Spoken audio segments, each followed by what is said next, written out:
Because when the judge asked you if you deserved parole, you said no. You said, "No, sir, I do not." Would you share, if you can remember, what you told that judge at your parole hearing? Yes, ma'am. I'm going to back up just a minute. Yes. I didn't even have parole eligibility. It was only by God's grace that a law was changed. You were doing 40 years. 40 years. My out date was 2034. Yeah. No time sooner. And I deserved it. I looked towards it. I took my eye off of the front gate, placed them on them 12 gates, and that's how I lived my time.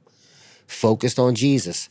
I get a new master prison record, and it has parole eligibility. Matter of fact, Miss Natalie, right, she worked and all of that, and at first, she didn't believe it was going to pass. She still today calls it, she knows it's the Lord, but she calls it a fluke. Right. But the door opened for just a brief moment, period. Act 122, which allowed me at age 45, which I was 56, right, and serving 20 years. I had 22 years in parole eligibility. Didn't mean that I would get out. It was an eligibility, an opportunity. Right.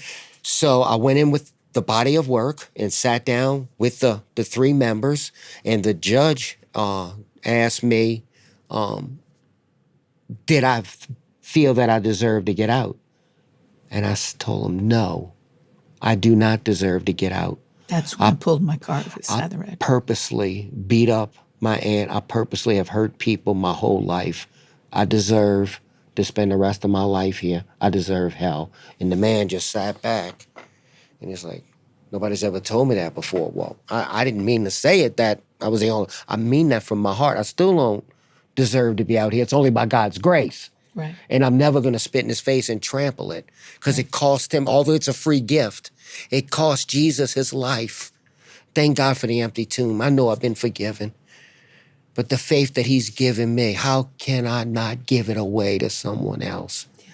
And then that's when Warden Vinoy spoke up. Warden Vinoy said that you were the only parolee that had never, in 22 years, you had not one infraction. No. You get an infraction for being late to a meal, for not making your bed right. It's like chewing gum in class.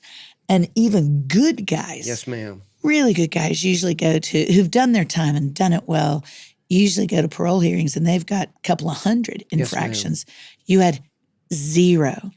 And I listened to the warden say, the only thing I'm concerned about, he said, I've never met a man who deserves parole more than Kyle Hebert, but I'm not sure how we're going to run the prison without him.